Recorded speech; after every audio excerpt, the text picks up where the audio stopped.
We all wait for the perfect moment, the right mood, a better tomorrow.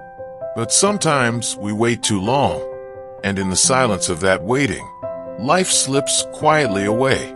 This is the story of a man who learned that lesson one quiet morning over a simple cup of tea. There was nothing special about that Monday morning. The sun hadn't yet risen, and the world outside was still blanketed in a sleepy gray. Inside a small suburban home in Ohio, Daniel sat at his kitchen table, staring at the chipped mug in his hands. The same mug he used every morning, faded white, with a crack near the handle and the words, "Make today count," barely visible anymore. The tea inside was lukewarm now. He poured it 20 minutes ago, then got lost in thought. Again, he did that a lot these days. Daniel was 43. Not too old, not too young, just stuck. For years, he promised himself he'd start painting again. He used to love it, oil, canvas, imagination. He had dreams of opening a small studio downtown. He had saved photos of other artists' galleries on his phone, bookmarked tutorials, bought paints, even cleared a small space in his garage. But he hadn't painted in years. Not really. There was always something more urgent. Work, bills, errands, emails. The house needed cleaning. The car needed a service. The news was too loud. The silence was too deep. And so the mug stayed full. The brushes stayed dry. Across the table, his dog Max lay curled up on the floor, breathing softly. Daniel smiled. Max never waited for anything. When he wanted to play, he brought the leash. When he was tired, he slept. When he wanted love, he simply came close. Daniel whispered, "You've got it all figured out, huh, buddy?" Max thumped his tail in response. The phone buzzed. A notification from an old friend.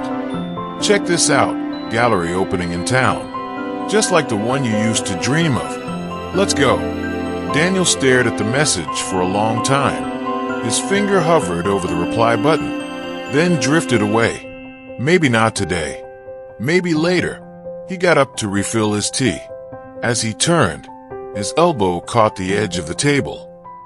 His mug, fell to the floor and shattered into 3 clean pieces.